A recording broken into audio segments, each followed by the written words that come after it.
Je m'appelle Zachary. J'ai 35 ans et j'ai un jour offert à mes parents une demeure de 425 000 $ en bord de mer pour leur 50e anniversaire de mariage, pour ensuite arriver et découvrir que ma sœur et son mari se l'étaient approprié, mettant mon père à la porte. Avant de vous raconter comment un simple dossier en carton a tout changé en quelques minutes, dites-moi d'où vous regardez dans les commentaires ci-dessous. C'est un jour qui se rejoue sans cesse dans ma tête, comme un film que je ne peux pas éteindre. Le ciel était de ce bleu brillant et douloureux qu'on ne trouve que sur la côte. L'air était vif de sel, une odeur que j'avais toujours associée à la paix, à la liberté. Cette odeur était la raison pour laquelle j'avais acheté la maison en premier lieu. Une petite maison bleue avec un porche blanc encadré par 2 palmiers qui se penchaient l'un vers l'autre comme un vieux couple marié. C'était censé être un sanctuaire pour mes parents, Arthur et Eleanor, une récompense finale pour une vie de dur labeur. Mais alors que je garais ma voiture dans l'allée en coquillage concassé, la scène sur ce porche blanc était tout sauf paisible. Ma mère, Eleanor, était affalée dans l'un des nouveaux fauteuils en osier que j'avais choisi.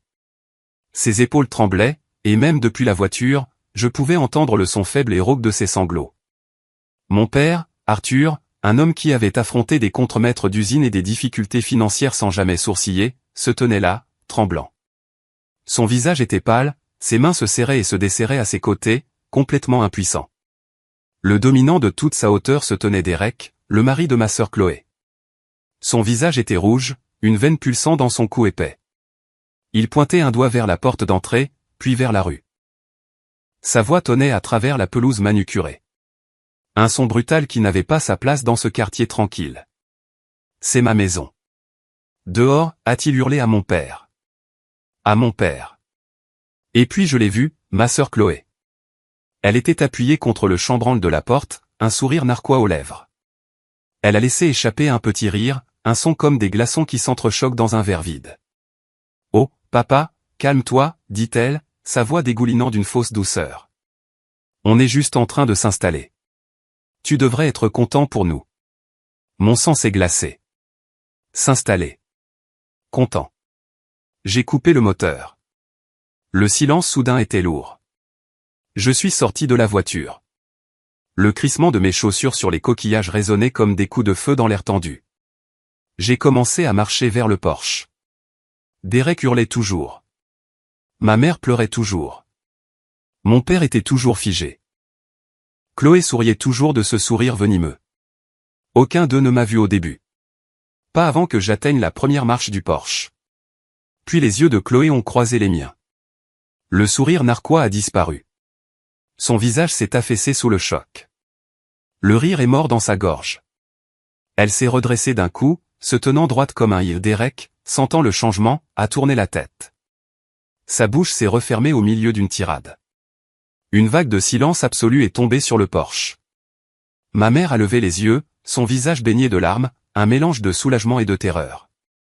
Mon père a juste regardé, les yeux écarquillés. À ce moment-là, ils n'ont pas vu le fils, le frère qu'ils pensaient connaître. Ils ont vu quelque chose d'autre, quelqu'un d'autre. Et ils avaient raison. L'homme qui avait conduit 5 heures pour arriver ici n'était pas le même homme qui était parti. Pour comprendre comment nous en sommes arrivés à ce moment brisé sur le porche d'une maison destinée à l'amour, nous devons remonter en arrière. Nous devons remonter à une vie entière où je donnais et où il prenait. En grandissant, notre famille n'était pas pauvre, mais nous étions toujours au bord du gouffre. Mon père travaillait dans une usine locale. De longues heures qui gravaient des rides permanentes d'épuisement autour de ses yeux. Ma mère étirait chaque dollar jusqu'à ce qu'il crie. C'étaient des gens bien, travailleurs, qui méritaient une pause qu'ils n'ont jamais eue. J'étais l'aîné, le silencieux, l'observateur. J'ai appris très tôt que mon rôle était d'être l'amortisseur, celui qui bouchait les trous dans le bateau familial pour que nous puissions tous rester à flot. Ma sœur Chloé, de 2 ans ma cadette, a appris une autre leçon. Elle était l'artiste, l'esprit libre de notre famille. C'était le code pour celle dont on n'attend pas qu'elle soit responsable. Pendant que j'emballais des provisions à 16 ans pour aider avec les factures, elle dépensait son argent de poche pour de nouvelles peintures et toiles pour un passe-temps qu'elle abandonnerait un mois plus tard. Quand j'ai économisé pour ma première voiture, une Toyota d'occasion, une part importante de cet argent a été empruntée pour payer le voyage scolaire de Chloé à Washington DC. Je n'ai jamais revu cet argent. C'était la première de nombreuses transactions silencieuses où mon avenir était différé pour son présent. Elle est juste en train de se chercher, Zacharie, disait ma mère, un regard suppliant dans les yeux. Sois patient avec elle. Mon père se contentait de soupirer et de se retirer dans le garage.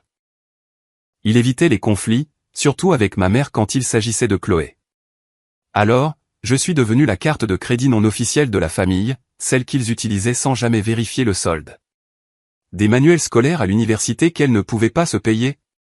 J'ai pris un service supplémentaire à la bibliothèque. La caution pour son premier appartement avec son petit ami de l'époque, Derek. J'ai vidé mon compte d'épargne, celui que j'avais destiné à un acompte sur un petit condo. Je me souviens de mon meilleur ami de l'université, Léo, me regardant à travers une table dans un restaurant bon marché. J'expliquais pourquoi j'avais dû annuler notre voyage post-diplôme. Elle avait besoin d'aide pour le paiement de son prêt étudiant, ai-je dit en remuant mon café. Léo a posé sa tasse avec un bruit sourd. Zach, dit-il, la voix sérieuse. Tu n'es pas son frère. Tu es son fonds d'urgence. Il y a une différence. Un jour, il ne te restera plus rien pour toi. J'ai balayé ses propos d'un revers de main. C'est ce que fait la famille, ai-je dit. Mais ces mots me sont restés. Une écharde sous la peau. Le schéma n'a fait qu'empirer après son mariage avec Derek. C'était un gars plein de grandes idées et sans aucune concrétisation. Ils étaient toujours dans une sorte de phase de transition, ce qui signifiait qu'ils étaient toujours fauchés. J'ai payé pour l'appareil dentaire de ma nièce. J'ai co-signé le bail de leur minivan après que leur ancienne voiture a été saisie. Mes parents aidaient aussi, à leur manière. Pigeant dans leurs maigres économies de retraite pour couvrir les factures de Chloé ou investir dans l'un des projets commerciaux voués à l'échec de Derek.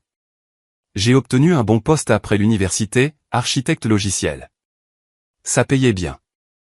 J'ai travaillé dur, gravi les échelons, obtenu une promotion, puis une autre. Mon salaire a augmenté, mais mes économies personnelles non. Pas au rythme où elles auraient dû. Parce qu'à chaque fois que je prenais de l'avance, il y avait une nouvelle crise, une nouvelle urgence, un nouvel appel téléphonique en larmes de Chloé, suivi une heure plus tard par ma mère à l'autre bout du fil, suggérant gentiment que je devrais aider. Le message était toujours le même. Tu es le plus fort. Tu peux le gérer. Il ne voyait pas que le plus fort commençait à être fatigué. Fatigué d'être la solution à des problèmes que je n'avais pas créés. Fatigué que mes succès soient traités non pas comme des réalisations à célébrer, mais comme une ressource plus profonde à exploiter. Léo avait raison. Je n'étais pas un fils ou un frère. J'étais un filet de sécurité. Et je commençais à réaliser qu'un filet de sécurité n'est apprécié que lorsque quelqu'un tombe. Le tournant est arrivé un mardi après-midi pluvieux. J'étais en conférence téléphonique, un gros projet, de gros enjeux. Mon téléphone a vibré. C'était mon père. Il ne m'appelait jamais pendant les heures de travail. Mon cœur battait la chamade contre mes côtes. Je me suis excusé et j'ai pris l'appel. Zacharie. Ta mère. Elle est tombée. Elle va bien. Juste une entorse au poignet. Mais les marches en bois du Porsche sont pourries. J'aurais dû les réparer il y a des mois. Sa voix était pleine d'auto-reproches. C'est juste que. Avec les impôts fonciers qui augmentent. J'ai reporté. Il essayait de paraître stoïque, mais je pouvais entendre le tremblement dans sa voix. C'était le son d'un homme fier sentant le poids de son âge et de ses poches vides. C'était ça. C'est à ce moment-là que l'idée a germé. Pas seulement de réparer les marches, mais de les sortir de cette maison, de cette ville, de cette vie de soucis constants. Pendant les 6 mois suivants, je suis devenu un homme avec une mission secrète. J'ai travaillé comme un forcené, acceptant tous les projets annexes que mon entreprise proposait. J'ai économisé chaque centime. J'ai arrêté de sortir. J'ai mangé pour pas cher. Ma vie est devenue un tableur et chaque cellule était un pas de plus vers le sanctuaire de mes parents. Je savais que je ne pouvais pas simplement leur donner une maison. Derek et Chloé le verraient comme un nouvel atout à exploiter. Je devais construire une forteresse, pas seulement une maison. C'est là que j'ai appelé un avocat, un homme nommé Monsieur Harrison, spécialisé en planification successorale. Je l'ai trouvé par l'intermédiaire d'un collègue. Il était réputé pour être vif et discret. Nous nous sommes rencontrés dans son bureau lambrissé et silencieux. J'ai exposé toute la situation. Les années de drainage financier, le sentiment de droit de ma sœur, l'incapacité de mes parents à dire non. Je ne voulais pas de pitié. Je voulais une stratégie. Je vois ça plus souvent que vous ne le pensez, a dit Monsieur Harrison, me regardant par-dessus ses lunettes. L'enfant chéri et le responsable est une dynamique classique et malheureuse. Un simple cadeau est hors de question. Il ferait emménager votre sœur en un mois et vos parents seraient relégués à la chambre d'amis. Alors, que dois-je faire, ai-je demandé, la voix tendue. Je veux qu'ils aient la paix. Je ne veux pas que ce soit un autre fardeau, une autre chose sur laquelle la famille se battra. Il s'est penché en avant. Nous créons une fiducie irrévocable, a-t-il expliqué. La fiducie possédera la maison. Vos parents seront nommés bénéficiaires à vie. Cela signifie qu'ils ont le droit absolu d'y vivre sans être dérangés pour le reste de leur vie. Personne ne peut les mettre à la porte. Mais il a fait une pause, soutenant mon regard. Le fiduciaire, la personne qui gère l'actif, qui prend toutes les décisions, ce sera vous et vous seul. Ils ne peuvent pas la vendre. Ils ne peuvent pas l'hypothéquer. Ils ne peuvent même pas laisser quelqu'un d'autre emménager sans votre consentement écrit exprès. C'est une forteresse légale. Une vague de soulagement m'a envahi. Forteresse. C'était exactement ça. Ce n'était pas une question de contrôle. C'était une question de protection. Ce n'était pas un héritage anticipé à se disputer. C'était une sécurité à vie. J'ai passé des mois à chercher en ligne, puis des week-ends à parcourir la côte. Finalement, je l'ai trouvée. La petite maison bleue avec le porche blanc. Elle était parfaite. Pas un manoir au sens moderne, mais un manoir de paix. Elle a coûté 425 000 $. Ça a pris presque tout ce que j'avais. J'ai mis en place les services publics, payé les impôts fonciers 20 ans à l'avance, et même payé les premières années des frais de l'association des propriétaires. L'acte de propriété était au nom de la fiducie familiale Arthur et Eleanor. Mon nom n'était mentionné qu'une seule fois, mais à l'endroit le plus important, fiduciaire. J'étais enfin prêt.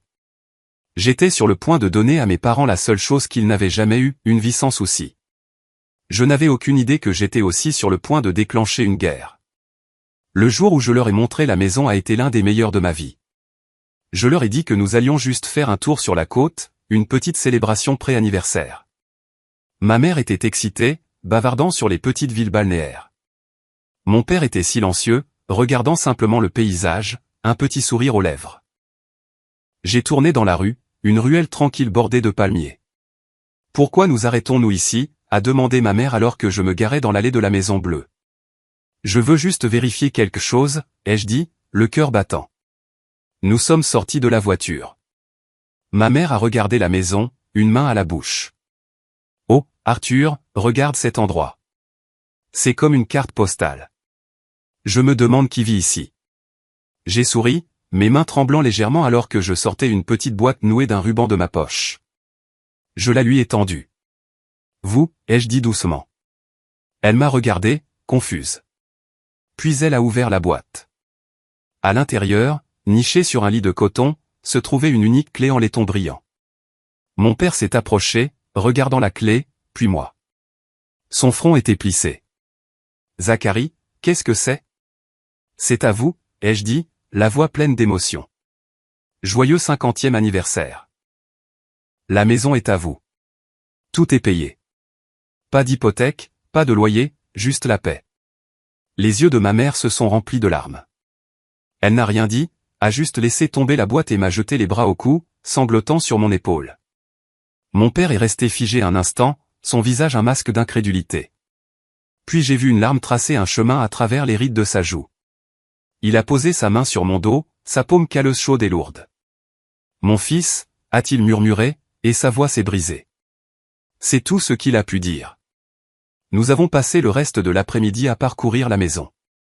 Ils ont tout touché. Les comptoirs en quartz lisse, le verre frais des fenêtres donnant sur l'océan, le bois robuste de la rampe du porche. Nous nous sommes assis sur la balançoire du porche, regardant les vagues, et pour la première fois de ma vie, j'ai vu mes parents vraiment, complètement détendus. Le poids de décennies semblait se soulever de leurs épaules.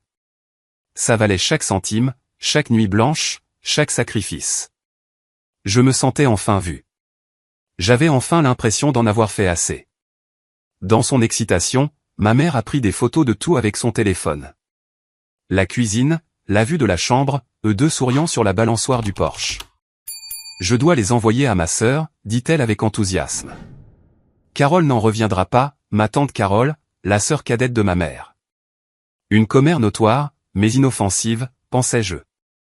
J'étais trop pris par la joie du moment pour y penser. Bien sûr, maman, ai-je dit en souriant. Montre à tout le monde.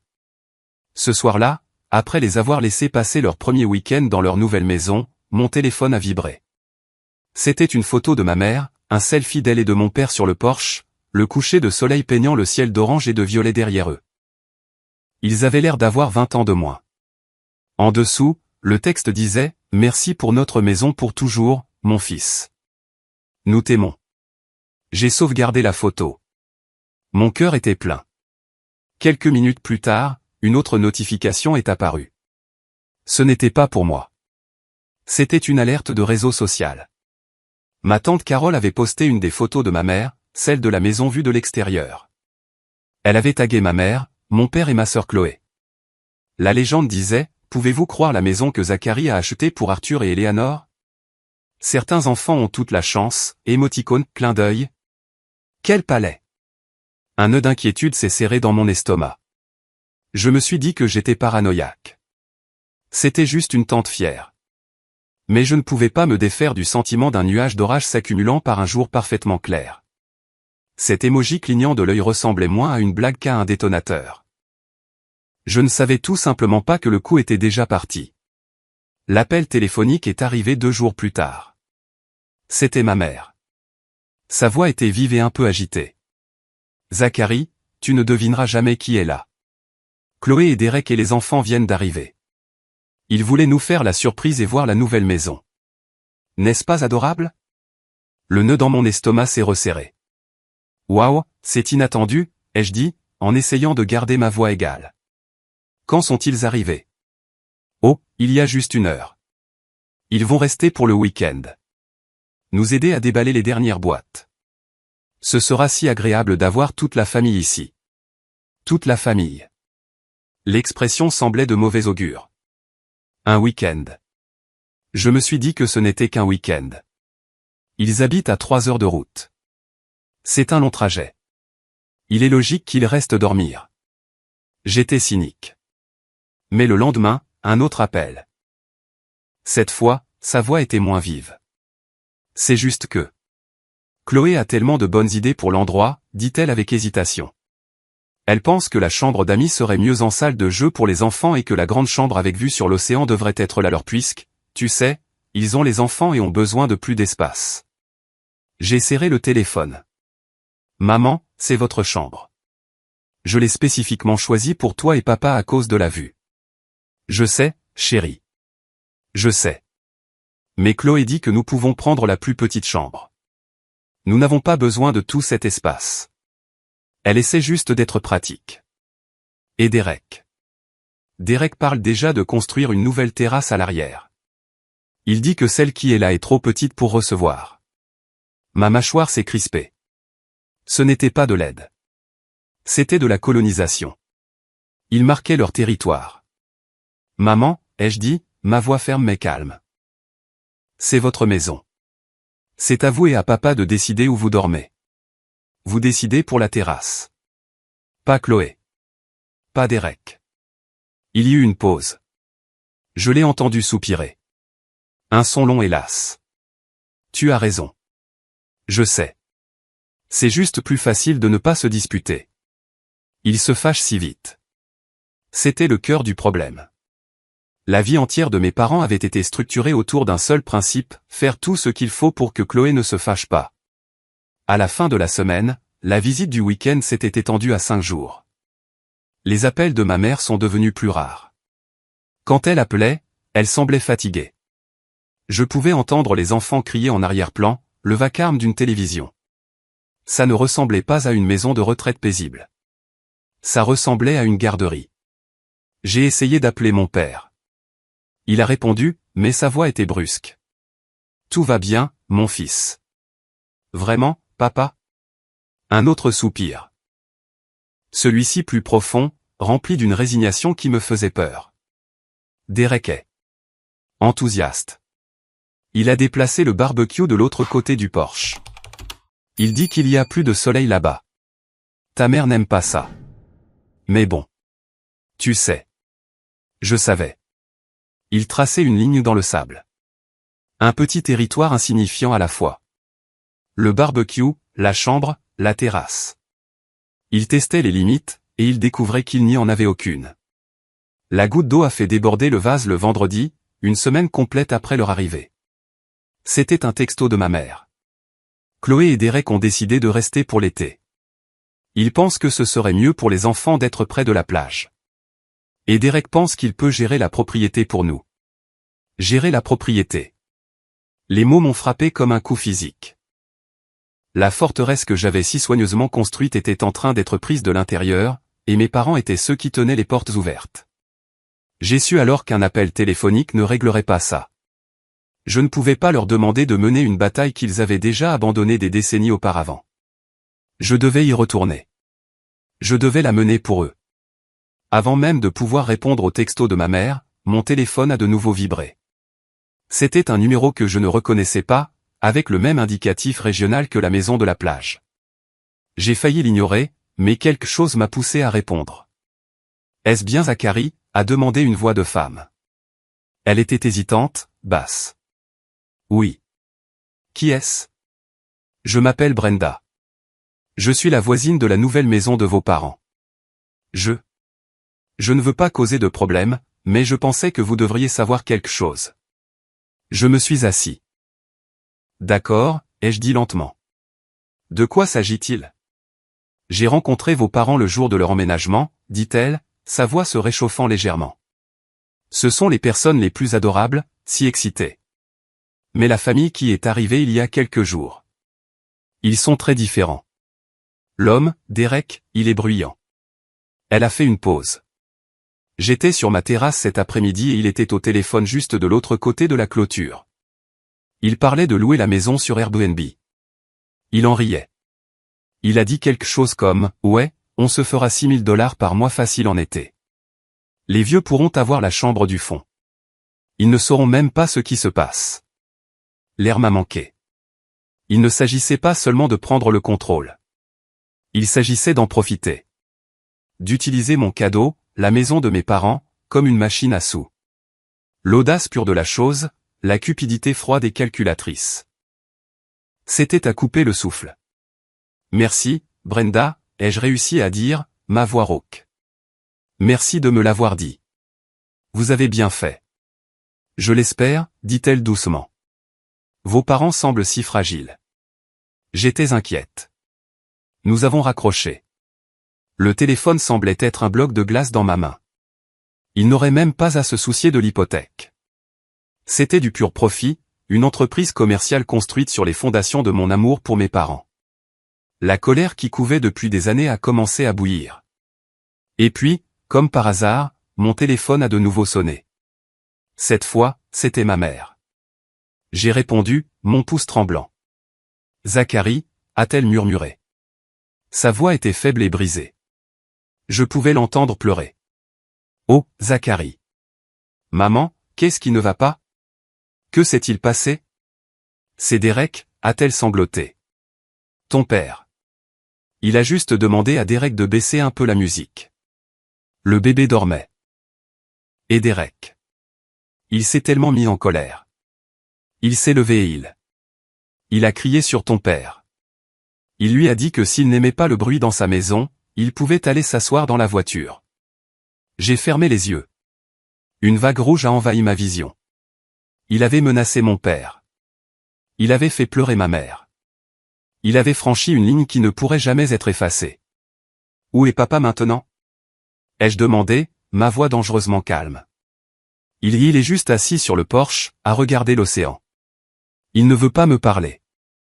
Oh, Zacharie, que dois-je faire? J'entendais la voix de Chloé en arrière-plan. Pas en train de réconforter sa mère, mais de calmer son mari. Derek, chéri, calme-toi.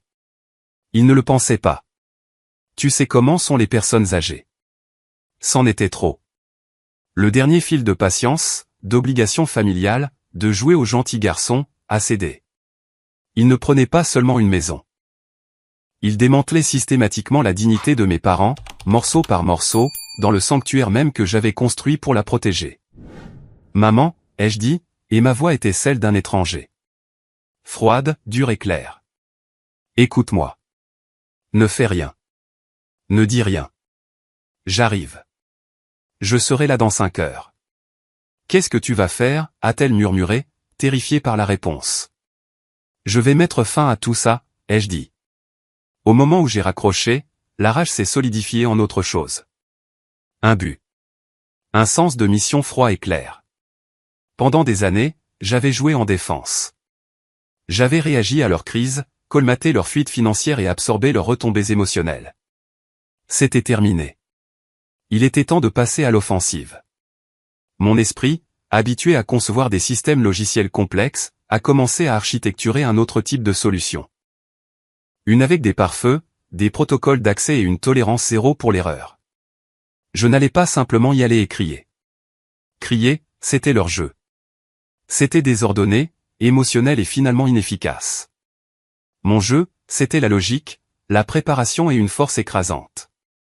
Pas une force physique, mais une force juridique et stratégique. Mon premier appel a été pour Monsieur Harrison, mon avocat. Je l'ai attrapé juste au moment où il quittait son bureau. J'ai expliqué la situation en phrases courtes et précises, l'occupation, le plan Airbnb, l'abus verbal. Mon Dieu, dit-il, le calme professionnel de sa voix étant une encre bienvenue. Il prévoit de louer une propriété appartenant à la fiducie. C'est une violation flagrante de son statut d'invité. Il n'a aucune légitimité juridique. Je le sais, ai-je dit, mais eux non. Ils pensent que la possession fait tout. Je suis en route. De quoi ai-je besoin? Vous avez les documents de la fiducie que je vous ai envoyés? A-t-il demandé. Le classeur est dans mon bureau à la maison. Bien, a-t-il dit. Ce classeur est votre arme et votre bouclier. L'acte de propriété, l'accord de fiducie, en particulier la clause qui vous nomme fiduciaire unique avec une autorité absolue sur l'utilisation et l'occupation de la propriété. N'allez pas là-bas pour vous disputer sur qui a payé quoi. N'entrez pas dans une joute verbale. Présentez les faits. La loi est sans équivoque de votre côté. Vous ne leur demandez pas de partir.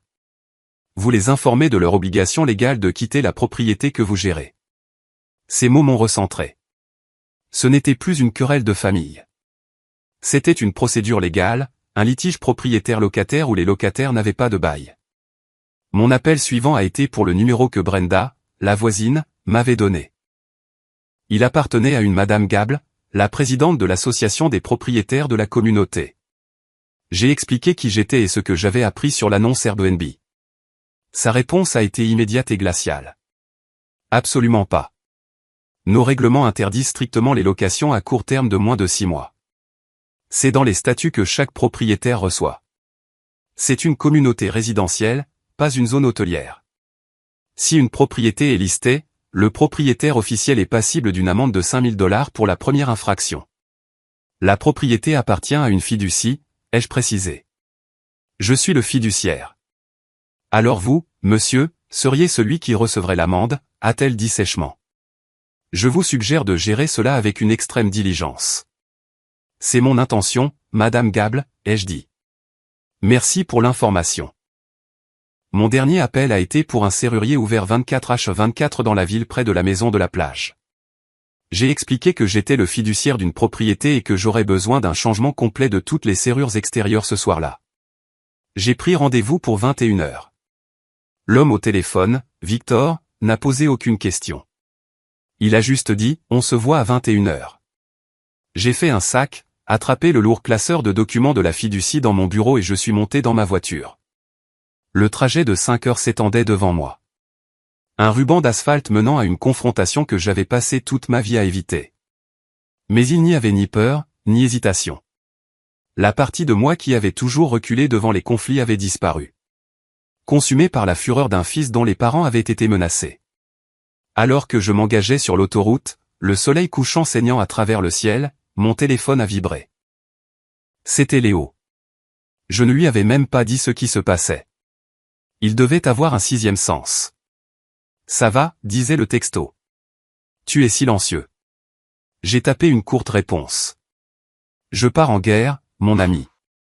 Un instant plus tard, il a répondu. Fais-lui vivre un enfer. Et c'est exactement ce que j'avais l'intention de faire. Je suis arrivé dans la ville côtière juste après 20 heures. L'air était frais et lourd de l'odeur du sel et de la marée basse. Les lampadaires projetaient de longues ombres solitaires sur les rues calmes.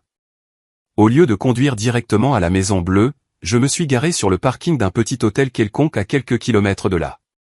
L'adrénaline pompait toujours dans mes veines, mais je savais qu'entrer là-bas en colère et épuisé serait une erreur. Je devais être calme. Je devais être en contrôle. J'ai pris une chambre qui sentait le désinfectant et l'air vicié. J'ai laissé tomber mon sac sur le sol et je me suis dirigé vers le petit bureau. J'ai ouvert le lourd classeur et j'ai tout étalé sous la faible lumière de la lampe. L'acte de propriété, l'accord de fiducie, le document notarié me nommant fiduciaire unique. J'ai relu les passages clés. Le jargon juridique, une armure réconfortante.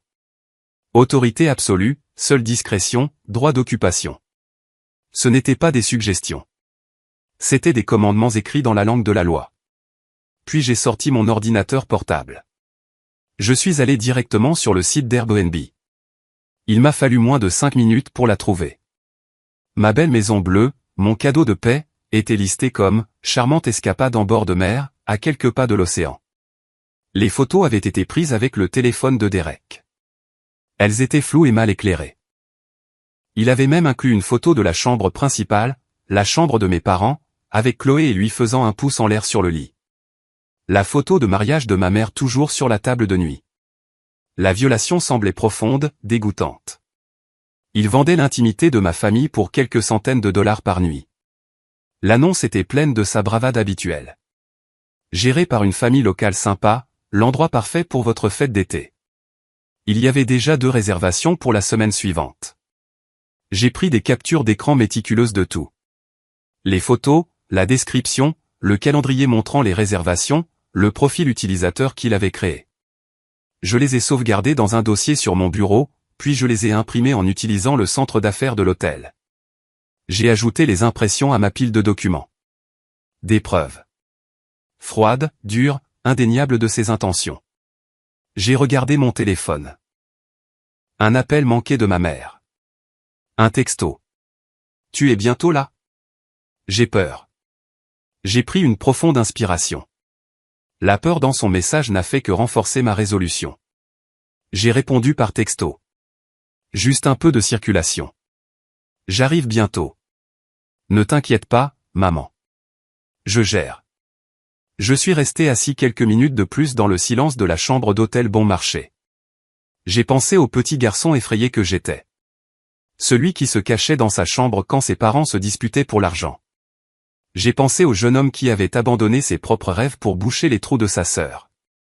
J'ai pensé à l'homme que j'étais devenu, celui qui avait essayé de résoudre un profond problème émotionnel avec un grand geste financier. J'avais eu tort. La maison n'était pas la solution. C'était juste un lieu. La solution devait venir de moi.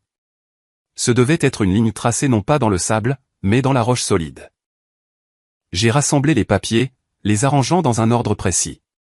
L'acte de propriété en haut, suivi de l'accord de fiducie, des règlements de l'association des propriétaires, et enfin des accablantes impressions Airbnb. Je les ai glissés dans un dossier en carton impeccable. Il semblait lourd dans mes mains. Lourd du poids de ce que je devais faire. J'ai vérifié l'heure. 20h45, Victor le serrurier serait là dans 15 minutes. C'était l'heure. J'ai conduit les 2 derniers kilomètres lentement, les rues de banlieue tranquilles défilant devant mes fenêtres. Quand j'ai tourné dans la rue de mes parents, j'ai coupé les phares et je me suis arrêté en roue libre à une centaine de mètres. Garé dans l'ombre profonde d'un chêne envahissant. De là, j'avais une vue claire sur la maison. La lumière du porche projetait une lueur jaune et chaude, mais la scène était tout sauf chaleureuse. La maison avait l'air d'être assiégée. Le pick-up surdimensionné de Derek était garé de travers dans l'allée, occupant 2 places. Des jouets étaient éparpillés sur la pelouse que j'avais payée pour être parfaitement entretenue. À travers la grande baille vitrée, la télévision scintillait, une lumière bleue chaotique illuminant le salon. Puis je l'ai vu, mon père. Il était assis seul sur la balançoire du porche, sa silhouette se découpant sur la lumière de la fenêtre. Il ne se balançait pas. Il était parfaitement immobile, une statue de la défaite, regardant l'océan sombre et invisible. Ma mère n'était nulle part en vue. Et à ce moment-là, toute la froideur stratégique, toute la préparation juridique a été submergée par une simple vague primale d'amour et de rage. Cet homme sur la balançoire avait travaillé jusqu'à l'os pendant 50 ans. Il avait tout sacrifié pour sa famille. Il méritait de s'asseoir sur ce porche avec une tasse de café et la femme qu'il aimait, regardant le lever du soleil en paix. Il ne méritait pas d'être un réfugié dans sa propre maison. Une voiture que je ne reconnaissais pas s'est arrêtée devant la maison. Un homme en est sorti, portant une boîte à outils. Victor le serrurier. Il était en avance. Il a jeté un coup d'œil à la maison, puis à son téléphone, puis a remonté l'allée et s'est tenu là, attendant. Ponctuel, professionnel. Une autre pièce du plan se mettait en place. J'ai vérifié mon téléphone. J'ai revu le texto de ma mère. J'ai peur. J'ai pensé à la conversation que j'avais eue avec Léo des années auparavant. Tu n'es pas son frère. Tu es son fond d'urgence. Il s'était trompé sur une chose. J'étais un frère et j'étais un fils. Et j'avais enfin réalisé que mon premier devoir n'était pas de financer leur vie, mais de protéger mes parents, même si cela signifiait les protéger de leur propre fille. J'ai pris le dossier en carton sur le siège passager. Le papier semblait frais et décisif dans ma main. J'ai jeté un dernier regard à mon père sur le porche, une promesse silencieuse passant entre nous à travers la pelouse sombre. J'ai mis la voiture en marche, je suis sorti de sous l'arbre et j'ai parcouru les 100 derniers mètres. Je ne me suis pas garé derrière le camion de Derek. J'ai remonté l'allée jusqu'au bout, arrêtant ma voiture juste derrière la berline de mon père, bloquant ainsi efficacement le camion de Derek. Une petite manœuvre stratégique. Il n'irait nulle part tant que je n'aurais pas fini. Je suis sorti de la voiture. Le claquement de la portière a résonné dans la rue silencieuse. La tête de mon père s'est relevée d'un coup. Ses yeux se sont écarquillés en me voyant. Je lui ai fait un signe de tête bref et sec. Je gère. Puis j'ai monté les marches du porche, passant devant mon père tremblant, et je me suis dirigé droit vers la porte d'entrée derrière laquelle ma sœur et son mari riaient de quelque chose à la télé. Ignorant. Le jugement était arrivé. Au moment où mes chaussures ont touché le porche, l'histoire revient au début. La scène que j'ai décrite précédemment. Les sanglots étouffés de ma mère depuis un coin sombre du porche. La posture figée de mon père et la voix tonitruante de Derek résonnant dans l'air salin. C'est ma maison. Dehors. Le rire cruel et tintant de ma sœur Chloé. Oh, papa, calme-toi. On est juste en train de s'installer. Puis le silence. Le silence glacial et absolu quand ils m'ont tous vu. Je n'ai pas dit un mot. J'ai laissé le silence planer. Je l'ai laissé les étouffer. J'ai soutenu leurs regards un par un. Derek, le visage encore rougi par la colère, maintenant teinté de confusion. Chloé, son sourire narquois se fondant en un masque d'appréhension. Ma mère, ses yeux larmoyants écarquillés d'un espoir désespéré. Mon père, son expression illisible. Je suis passé devant Derek comme s'il était un meuble et j'ai ouvert la porte d'entrée. Je me suis retourné vers les 4 sur le porche. Ma voix était basse, mais elle a fendu l'air de la nuit comme un rasoir. Tout le monde dans le salon. Maintenant. Ce n'était pas une demande. Derek a bombé le torse, prêt à se battre. Pour qui diable te prends-tu à entrer ici? J'ai répété, ma voix baissant, plus froide. Je ne l'ai pas regardé. J'ai regardé Chloé. Je savais qu'il n'était que le muscle. Elle était le cerveau. Elle a vu le regard dans mes yeux, quelque chose qu'elle n'avait jamais vu auparavant. Et une lueur de peur authentique a traversé son visage. Elle a donné un coup de coude à Derek, un mouvement subtil et sec. Entrons, c'est tout, a-t-elle marmonné. Ils sont entrés dans le salon, une pièce pour laquelle j'avais si soigneusement choisi les meubles, maintenant jonchés de leurs vestes, des jouets de leurs enfants et de sacs de snacks vides. Je me suis approché et j'ai éteint la télévision assourdissante. Le silence soudain était encore plus intense qu'auparavant. J'ai fait signe à mes parents de s'asseoir sur le canapé. Ma mère l'a fait immédiatement, se perchant sur le bord du coussin. Mon père a hésité, puis s'est assis à côté d'elle, le dos droit comme un i. Chloé et Derek se tenaient maladroitement près de la cheminée. Un front uni et défiant. Alors, a commencé Derek, croisant ses bras musclés. Tu es venu jusqu'ici. Qu'est-ce que tu veux? Si tu penses rester, la chambre d'amis est prise. Les enfants sont dedans. Il essayait de rétablir sa domination, de présenter cela comme son territoire. Je l'ai complètement ignoré. J'ai posé le dossier en carton sur la table basse entre nous. Le son qu'il a fait a semblé résonner dans la pièce. « Qu'est-ce que c'est ?» a demandé Chloé, la voix tendue. « D'autres factures à payer pour nous ?» Elle essayait le sarcasme, mais il est sorti faible, cassant. « En quelque sorte, ai-je dit calmement. » J'ai tiré une chaise de la salle à manger, la plaçant directement en face d'eux. Je me suis assis, créant une ligne de confrontation claire. Moi contre eux. Mes parents, le jury silencieux. Je pense qu'il y a eu un malentendu à propos de cette maison, ai-je commencé, ma voix égale et mesurée. Un malentendu plutôt important. Derek a ricané. Pas de malentendu. Tu as acheté une maison pour la famille. Nous sommes la famille. Nous sommes ici. Fin de l'histoire. C'est là que tu te trompes, ai-je dit en me penchant légèrement en avant. Ce n'est pas, en fait, une maison de famille. Et l'histoire ne se termine pas. Elle ne fait que commencer. J'ai tendu la main et j'ai ouvert le dossier. Le premier document était sur le dessus. L'acte de propriété officiel du comté. Je l'ai poussé sur la table vers eux. Tu vois, quand on achète une maison, ai-je dit, ma voix prenant le ton patient d'un professeur expliquant un concept simple à un enfant difficile, la personne qui la possède est listée juste ici. Pourquoi ne lis-tu pas le nom du propriétaire à voix haute pour moi, Derek ? Il a attrapé le papier, ses yeux le parcourant furieusement, son visage tordu de confusion. La fiducie familiale Arthur et Eleanor. C'est quoi ce bordel ? Ça, ai-je dit en me penchant en arrière dans ma chaise, c'est l'entité légale qui possède cette propriété. Pas maman, pas papa, et certainement pas vous. Chloé lui a arraché le papier des mains. Une fiducie ? De quoi tu parles ? Tu leur as donné la maison. Je leur ai donné le droit de vivre dans la maison, ai-je corrigé doucement. Pour le reste de leur vie. Sans fardeau, sans être dérangé. Un droit qui est protégé par la fiducie. Mais une fiducie a besoin d'un gestionnaire, un fiduciaire, quelqu'un qui prend les décisions. J'ai de nouveau pioché dans le dossier et j'ai sorti le deuxième document, l'accord de fiducie. Je l'ai retourné à la dernière page, celle avec toutes les signatures et les sceaux notariaux. J'ai pointé une seule ligne. Et cette personne, ai-je dit, mes yeux se fixant sur ceux de Chloé, c'est moi. L'air dans la pièce est devenu épais, lourd.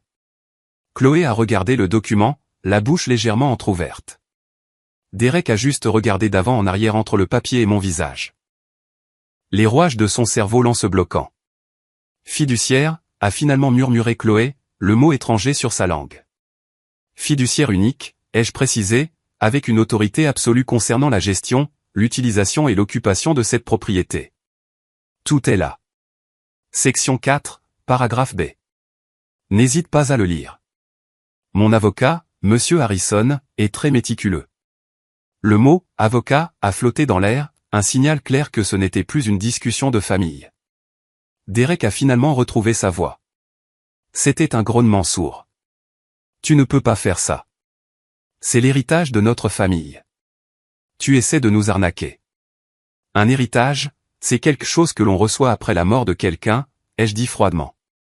C'était un cadeau pour les vivants. Un cadeau que j'ai choisi de protéger contre des gens qui pourraient ne pas comprendre son but.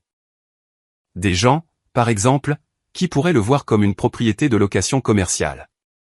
Et sur ce, j'ai sorti le troisième jeu de documents, les impressions Airbnb. Je les ai étalées sur la table basse comme une main de poker gagnante. La photo floue d'eux faisant un pouce en l'air sur le lit de mes parents. La description élogieuse de leur gestion familiale locale est sympa. Le calendrier avec les réservations confirmées. Ma mère a eu un hoquet de surprise. Mon père, qui était resté silencieux jusqu'à présent, s'est levé d'un bond. Vous alliez louer notre maison. A-t-il exigé, sa voix tremblant d'une fureur que je ne lui avais jamais entendue auparavant. Vous alliez faire dormir des étrangers dans notre lit ? Le visage de Chloé est devenu blanc. Elle a regardé les impressions, puis moi, puis son mari. Elle était piégée. Il n'y avait aucun mensonge, aucune manipulation qui pouvait la sortir de là. C'était juste une idée, a balbutié Derek, sa bravade s'effondrant enfin. On allait la gérer pour eux, pour la famille. Tout l'argent irait sur un compte familial. Un compte familial que vous contrôlez, je suppose, ai-je demandé en haussant un sourcil. Un compte qui se trouve être en violation de la section 9 des règlements de l'association des propriétaires, que, en tant que gestionnaire de la propriété, j'ai ici. J'ai glissé le papier suivant sur la table. Il interdit strictement les locations à court terme. La première infraction est une amende de 5 000 $. Une amende dont, en tant que fiduciaire, je serai responsable. Une amende que je n'ai aucune intention de payer. La pièce était de nouveau silencieuse, mais cette fois, c'était le silence d'une tombe. Chloé s'est affalée sur la coudoir du canapé, le visage dans les mains. Derek est resté là, sa grande carcasse musclée semblant rétrécir sous mes yeux. À ce moment précis, la sonnette a retenti. Un carillon poli et formel. Tout le monde a sursauté. J'y vais, ai-je dit en me levant. J'ai ouvert la porte pour trouver une femme d'une 60aine d'années, à l'air vif et sévère, avec des cheveux gris parfaitement coiffés. C'était Madame Gable, la présidente de l'association des propriétaires. Derrière elle, une camionnette venait de s'arrêter au bord du trottoir. Victor le serrurier. Tout se déroulait exactement comme prévu. « Bonsoir », a dit Madame Gable, ses yeux balayant la scène chaotique du salon au-delà de moi. « Vous devez être Monsieur Zacharie. Nous nous sommes parlé au téléphone. »« En effet, ai-je dit. »« Entrez, je vous prie. » Elle est entrée, sa présence commandant immédiatement la pièce. Elle a regardé Derek. « Et vous, je présume, êtes le propriétaire de la charmante escapade en bord de mer ?» Le visage de Derek a viré au rouge et blanc marbré. Il était totalement, complètement vaincu. Je me suis tourné vers ma sœur et son mari.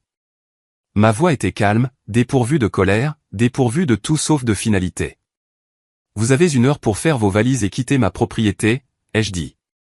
Si vous n'êtes pas parti quand mon serrurier aura fini, je vous ferai expulser pour violation de propriété. » Chloé a levé les yeux, son visage strié de larmes de rage et d'humiliation. « Tu ne peux pas nous faire ça, Zacharie. Nous sommes une famille. »« Non, Chloé, ai-je dit, en la regardant vraiment et en voyant la personne égoïste et manipulatrice qu'elle avait toujours été. Vous avez cessé d'être une famille au moment où tu as fait pleurer notre mère et crier sur notre père. Maintenant, il vous reste 58 minutes. C'est le moment où tout a changé. Le moment où j'ai enfin repris le contrôle, non seulement d'une maison, mais de ma propre vie. Merci d'être resté avec moi jusqu'ici. Vous êtes incroyable. Si vous avez déjà eu l'impression d'être dans une situation dont vous ne pouviez pas sortir, aidez-moi en aimant cette vidéo et en cliquant sur ce bouton d'abonnement. Et laissez un 1 dans les commentaires ci-dessous pour que je sache que vous êtes arrivé à ce tournant avec moi. Cela n'aide pas seulement la chaîne, cela me fait savoir que mon histoire, ma lutte, signifie quelque chose pour quelqu'un. Votre soutien est la plus grande raison pour laquelle je peux continuer à partager le reste de ce voyage. L'heure qui a suivi a été l'une des plus étranges de ma vie. Il n'y a plus eu de cris, plus de disputes. Le combat les avait quittés, remplacés par un silence maussade et plein de ressentiment. Chloé et Derek se déplaçaient dans la maison comme des fantômes, fourrant machinalement des vêtements et des jouets dans des sacs. Les enfants, réveillés par l'agitation, se sont mis à pleurer, un son misérable et confus qui résonnait dans le silence tendu. Je me tenais près de la porte d'entrée, les bras croisés, une sentinelle immuable. Je n'ai pas aidé. Je n'ai pas jubilé. J'ai juste regardé. Madame Gable, que son cœur professionnel soit béni, est restée quelques minutes, assez longtemps pour voir personnellement Derek retirer l'annonce Airbnb de son téléphone. Elle lui a fait un sermon sec sur les règlements de la communauté avant de partir avec un signe de tête ferme et encourageant dans ma direction. Mes parents étaient assis sur le canapé, se tenant la main. Ils avaient l'air abasourdis, pris entre la douleur de la confrontation et le soulagement naissant de la liberté. De temps en temps, ma mère me regardait avec une expression d'admiration, comme si elle me voyait pour la première fois. Victor le serrurier est arrivé pile à l'heure. C'était un homme grand et silencieux aux mains douces. Il a travaillé rapidement et efficacement, en commençant par la porte d'entrée. Le vrombissement de sa perceuse était le seul son, une marque de ponctuation à la fin d'une ère. Le son des serrures qui changent, de la sécurité qui est restaurée. Alors que Derek transportait le dernier de leurs sacs vers son camion, Chloé s'est arrêtée devant moi. Ses yeux étaient rouges et gonflés, mais le regard qu'elle m'a lancé était du pur venin. J'espère que tu es content, a-t-elle sifflé, sa voix basse et tremblante. Tu as détruit cette famille. Non, Chloé, ai-je dit, ma voix tout aussi basse. Toi et moi savons tous les deux que cette famille était brisée bien avant ce soir. Je suis juste celui qui a finalement arrêté de faire semblant que ce n'était pas le cas. Elle a essayé de dire autre chose. Un dernier plaidoyer désespéré ou une malédiction, mais les mots ne sont pas venus. Elle a juste secoué la tête et est sortie, tirant la porte derrière elle. J'ai regardé par la fenêtre alors qu'il chargeait les enfants dans le camion. Derek ne pouvait pas sortir de l'allée parce que ma voiture le bloquait toujours. Il a klaxonné, un long coup de klaxon en colère. Je n'ai pas bougé. J'ai attendu que Victor ait fini avec la dernière serrure. Victor m'a tendu un jeu de 3 nouvelles clés en laiton étincelantes. Tout est réglé, monsieur, a-t-il dit. La maison est sécurisée. Merci, Victor, ai-je dit, en lui glissant un généreux pourboire dans la main. Ce n'est qu'à ce moment-là que je suis sorti, faisant teinter les clés dans ma poche. Je suis monté dans ma voiture, j'ai reculé lentement de l'allée et j'ai regardé le camion de Derek démarrer en trombe, dévalant la rue tranquille et disparaissant dans l'obscurité. Je suis resté un moment dans l'allée, respirant l'air frais et salin. C'était fini. L'invasion était terminée. La maison était silencieuse. Elle était à nouveau à eux. Elle était en sécurité. Quand je suis rentré, la maison semblait différente, plus légère. Le nuage oppressant de tension s'était levé. Ma mère était dans la cuisine, préparant une théière, ses mains bougeant avec une détermination que je n'avais pas vue depuis des jours.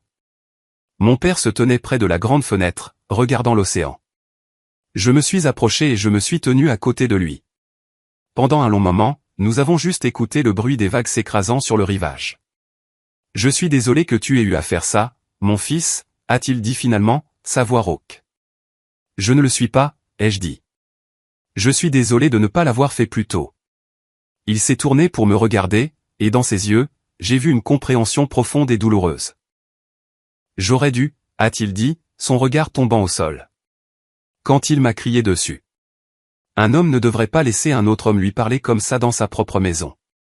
J'ai figé. Ce n'était pas ta faute, papa, ai-je dit fermement. Ça se préparait depuis 30 ans. Toi et maman essayaient juste de maintenir la paix. Mais parfois, la paix ressemble beaucoup à une reddition. Ma mère est entrée, portant un plateau avec 3 tasses fumantes. Elle l'a posé sur la table basse, qui était maintenant, heureusement, débarrassée de documents juridiques. Elle m'a regardé, ses yeux contenant encore un univers d'émotions compliquées. Te pardonnera-t-elle un jour, Zacharie, a-t-elle demandé doucement. Je me suis assis sur le canapé et j'ai pris une gorgée de thé. La chaleur s'est répandue dans ma poitrine. La vraie question, maman, ai-je dit, en la regardant elle, puis mon père, c'est de savoir si vous deux pouvez vous pardonner d'avoir laissé les choses aller si loin. Et si vous êtes prêts à vous assurer que ça n'arrive plus jamais. Ils sont restés silencieux. Je savais que c'était la partie la plus difficile. La confrontation était terminée, mais le vrai changement devait se produire maintenant, avec eux. Je vous aime tous les deux, ai-je poursuivi, ma voix douce mais ferme. C'est pour ça que j'ai fait tout ça. Mais mon argent, mon aide ne peuvent plus être la solution. C'est devenu une partie du problème. Ça a encouragé Chloé et ça vous a paralysé. À partir de maintenant, la banque de Zacharie est fermée, définitivement. Si elle vous appelle pour de l'argent, la réponse doit être non. Si elle veut venir pour l'été, la réponse doit être non. Vous devez être les parents. Vous devez tracer la ligne. Ma mère s'est remise à pleurer. Mais cette fois, les larmes étaient différentes. Ce n'étaient pas des larmes de peur, mais de deuil pour les limites qu'elle n'avait jamais fixées. Mon père a tendu la main et a pris la sienne. Il m'a regardé, les yeux clairs et résolus. Le garçon a raison, Éléanore, a-t-il dit doucement. Ce n'est plus un garçon. C'est un homme, et il a raison. Ça s'arrête maintenant. Nous apprendrons à dire non. C'était une promesse silencieuse dans une maison silencieuse, mais elle semblait plus puissante que tous les cris et le drame qui avaient précédé. C'était le début de la vraie guérison, pas seulement pour eux, mais pour moi aussi. Les 6 mois suivants furent une révélation. Je suis descendu à la maison de la plage un week-end sur 2. Au début, c'était pour m'assurer que mes parents allaient bien, qu'ils étaient vraiment en sécurité. Mais bientôt, c'est devenu quelque chose de plus. C'est devenu une question de connexion. J'ai vu en eux un changement que je n'aurais jamais cru possible. Mon père a commencé un petit potager dans le jardin, plantant des tomates et des herbes. Il était là tous les matins, fredonnant. Ma mère a rejoint un club de lecture local et a commencé à faire de longues promenades sur la plage avec ses nouvelles amies. Ils riaient à nouveau. Le regard hanté et las avait disparu de leurs yeux. Ils avaient l'air heureux. Ils vivaient, pas seulement survivaient. Bien sûr, les retombées avec Chloé ont été immédiates et laides. Comme je l'avais prédit, elle a lancé une campagne de dénigrement sur les réseaux sociaux. Elle a écrit de longs messages vagues sur les membres de la famille toxique et la douleur d'être coupé des siens sans raison. Elle m'a dépeint comme un monstre froid et cruel qui avait volé ses parents et l'avait mise, elle et ses enfants innocents, à la rue. Quelques parents ont appelé, confus. Ma tante Carole était la première d'entre eux. J'ai géré chaque appel de la même manière, calmement, factuellement, sans émotion. J'ai expliqué le plan Airbnb, l'abus verbal et la structure juridique de la fiducie. À la fin de chaque conversation, ils étaient silencieux. La campagne de dénigrement s'est essoufflée quand il est devenu clair que je n'allais pas participer au drame. Puis sont venus les appels téléphoniques. Le premier de Chloé est arrivé environ 2 mois plus tard. Elle pleurait, bien sûr. La dernière entreprise de Derek avait échoué. Ils étaient en retard sur le loyer. Ils risquaient l'expulsion. Je ne sais pas vers qui d'autre me tourner, Zach, a-t-elle sangloté. On a juste besoin de $5000 pour nous remettre sur pied. Juste cette fois. L'ancien moi aurait cédé. La culpabilité, le sens des responsabilités. C'était un instinct profondément enraciné. Mais le nouveau moi s'est souvenu des sanglots terrifiés de ma mère sur le porche. Je suis désolé d'apprendre que vous êtes dans une situation difficile, Chloé, ai-je dit, ma voix stable. Je ne peux pas te donner d'argent, mais je peux t'envoyer le numéro d'un bon conseiller en crédit et une liste des services sociaux locaux qui pourraient t'aider. Il y eut un silence stupéfait, suivi d'un torrent d'injures. J'étais égoïste. J'étais sans cœur. J'avais abandonné ma famille. Je ne t'abandonne pas, Chloé, ai-je dit tranquillement. Je refuse simplement de continuer à te conforter dans ton irresponsabilité. J'espère que tu obtiendras l'aide dont tu as besoin. Et puis j'ai raccroché. C'était l'une des choses les plus difficiles que j'ai jamais faites, mais c'était aussi libérateur. Elle a essayé mes parents ensuite, bien sûr. Elle a utilisé la même histoire larmoyante. Ma mère m'a appelé immédiatement après, la voix tremblante. Elle a appelé, Zachary. Elle a demandé de l'argent. Que as-tu dit, maman, ai-je demandé, retenant mon souffle. Il y eut une pause. J'ai dit, non, ma chérie. Nous ne pouvons pas. Sa voix était basse, mais elle était ferme. Et puis ton père a pris le téléphone et lui a dit qu'il était temps qu'elle et Derek apprennent à se débrouiller seuls. Il lui a dit que nous l'aimions, mais que la réponse était non. J'ai fermé les yeux, un profond sentiment de fierté et de soulagement m'envahissant. Ils l'avaient fait. Ils avaient tenu bon. C'était dur, a admis ma mère. Elle nous a dit des choses terribles. Mais après avoir raccroché, ton père et moi nous sommes juste tenus dans les bras et nous nous sommes sentis forts. Forts. C'était un mot que je n'avais jamais entendu ma mère utiliser pour se décrire. La forteresse avait fonctionné. Elle n'avait pas seulement protégé un bien immobilier. Elle avait protégé leurs âmes. La vie a repris un nouveau rythme, plus sain. Le drame s'est calmé. Le silence était un soulagement. Un après-midi, je nettoyais de vieux fichiers sur mon ordinateur quand je suis tombé sur un dossier de messages textes sauvegardé d'il y a des années. Curieux, je l'ai ouvert. J'ai trouvé un fil de discussion entre Chloé et notre cousine, Nona. Nona était quelqu'un dont j'avais toujours été proche, quelqu'un en qui j'avais confiance. En faisant défiler les messages, datant de l'époque où j'avais acheté la maison, mon sang s'est glacé. C'était une masterclass de manipulation, et Nona en était le professeur. Nona, il leur a acheté quoi? Une maison à la plage? Tu plaisantes? Chloé, je suis tellement en colère, je pourrais crier. Tout cet argent et qu'est-ce qu'on a? Rien. Nona, tu ne peux pas le laisser s'en tirer comme ça. Tu dois jouer finement. Vas-y, sois serviable. Insinue-toi. Ta mère est une vraie mauviette. Si tu pleures, elle te donnera n'importe quoi. Quant à Zacharie, sa plus grande faiblesse, c'est la culpabilité. Fais-le se sentir coupable d'avoir tant alors que tu as si peu. C'est sa kryptonite. Message après message, la stratégie était exposée. Comment présenter la prise de contrôle comme de l'aide, comment utiliser les enfants comme levier, comment monter mes parents l'un contre l'autre. Nona avait fourni à Chloé tout le manuel. Ce n'était pas un acte de cupidité spontanée. C'était une conspiration préméditée. C'était une trahison si profonde et calculée qu'elle m'a coupé le souffle. Ça faisait plus mal que tout ce que Chloé ou Derek avaient fait. J'ai fermé l'ordinateur portable, me sentant mal. C'était un rappel douloureux que la pourriture dans notre famille était plus profonde que je ne l'avais imaginé. Cela a solidifié ma résolution. Les limites que j'avais construites n'étaient pas seulement des murs. C'étaient des radeaux de sauvetage dans une mer toxique. Juste au moment où je sombrais dans cette pensée sombre, mon téléphone a sonné avec un nouveau message. C'était d'un numéro que je ne reconnaissais pas. « Salut, oncle Zacharie. C'est Lily. » Lily, ma nièce, la fille aînée de Chloé et Derek. Elle avait 16 ans maintenant. Je ne lui avais pas parlé depuis cette nuit horrible. Mon pouce a plané sur l'écran. Je ne savais pas à quoi m'attendre. Plus d'accusations? Une demande d'argent au nom de ses parents? J'ai tapé un simple « Salut, Lily ». Sa réponse est venue instantanément. Je voulais juste te dire merci. J'ai fixé le message, complètement déconcerté. Merci pourquoi? Pour ce que tu as fait, a-t-elle écrit.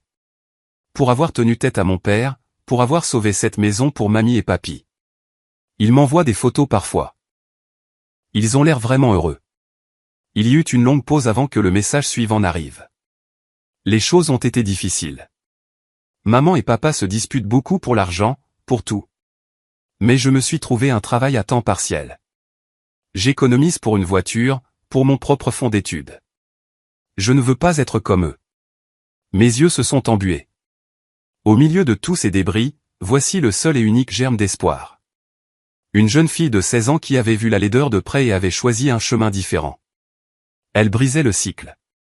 Je suis très fier de toi, Lily, ai-je tapé en retour, mes doigts maladroits. Si jamais tu as besoin de quoi que ce soit, des conseils, de l'aide pour tes devoirs, n'importe quoi. Tu m'appelles. D'accord, a-t-elle répondu. Je t'aime.